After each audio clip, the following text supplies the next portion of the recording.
Assalamualaikum warahmatullahi wabarakatuh, my dear students. How are you today? I hope all of you are in good condition. Well, students, today we are going to talk about connectors of cause and effect. Actually, there are several words that show cause and effect, but in here we just focus on because of, since, due to, therefore, and consequently. Now let's discuss about because first. Because artinya adalah karena. So if you want to make a sentence by using because, you should write a subject and a verb after because. Jadi guys, kalau kalian mau membuat kalimat dengan menggunakan kata because, kalian harus menulis subjek dan verb itu sesudah kata because. When the first clause is followed by because, you should continue with the other clause. For example, everybody likes him because he is smart. Everybody likes him as a clause, followed by because, so he is smart as a clause.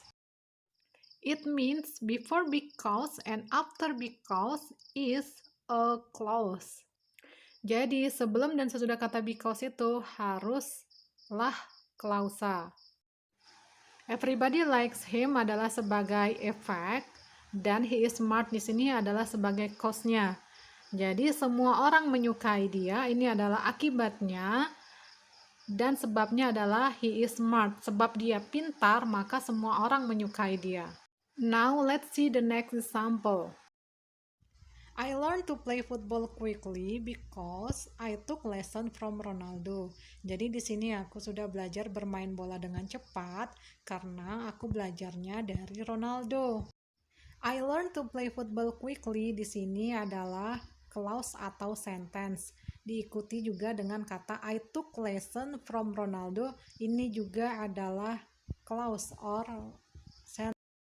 From here, we know that I learned to play football quickly as an effect, and I took lesson from Ronaldo is a cause.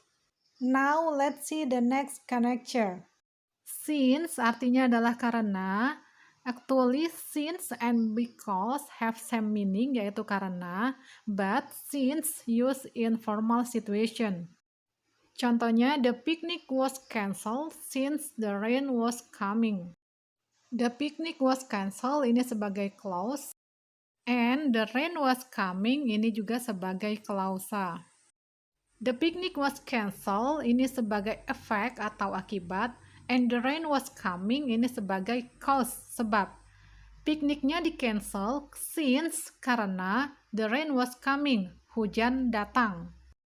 Contoh selanjutnya, since the electricity went out for a long day, the ice in the refrigerator melt.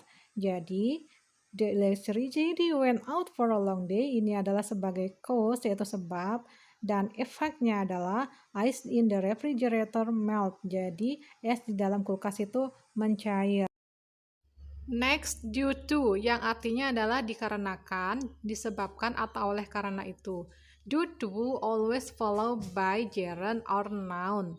And here we can see the example, my success was due to my parents. Jadi di sini kesuksesanku dikarenakan oleh orang tuaku. My success as a effect and my parent as a cause. Next, because of. Artinya adalah dikarenakan atau disebabkan. Because of followed by gerund or noun. I didn't come to your house because of the heavy rain. In here, I didn't come to your house as an effect and the heavy rain is a cause. Saya tidak datang ke rumahmu dikarenakan oleh hujan lebat. You can see here because of followed by the heavy rain. The heavy rain is a noun. Selanjutnya for yang artinya oleh karena itu atau oleh sebab itu. For example, my brother wanted to go to Mecca. Therefore, he started saving up his money. My brother wanted to go to the Mecca. Ini adalah cause atau sebab. dan he started saving up his money. Ini adalah efek atau akibatnya. Jadi di sini kakakku ingin pergi ke Mekah, oleh karena itu, therefore, oleh karena itu, he started saving up his money. Dia mulai menabung uangnya. Well, the last one, consequently, artinya adalah maka dari itu atau oleh karena itu. For example, he never wears jacket when he drives motorcycle. Therefore, he is sick. Well, in here, he never wears jacket when he drives motorcycle. Ini adalah cause-nya, sebabnya, maka he is sick adalah akibatnya. Jadi dia tidak pernah memakai jaket ketika dia mengendarai motor. Maka dari itu, he is sick, dia sakit. Well student, that's all the lesson for today. Thanks for watching. Assalamualaikum warahmatullahi wabarakatuh.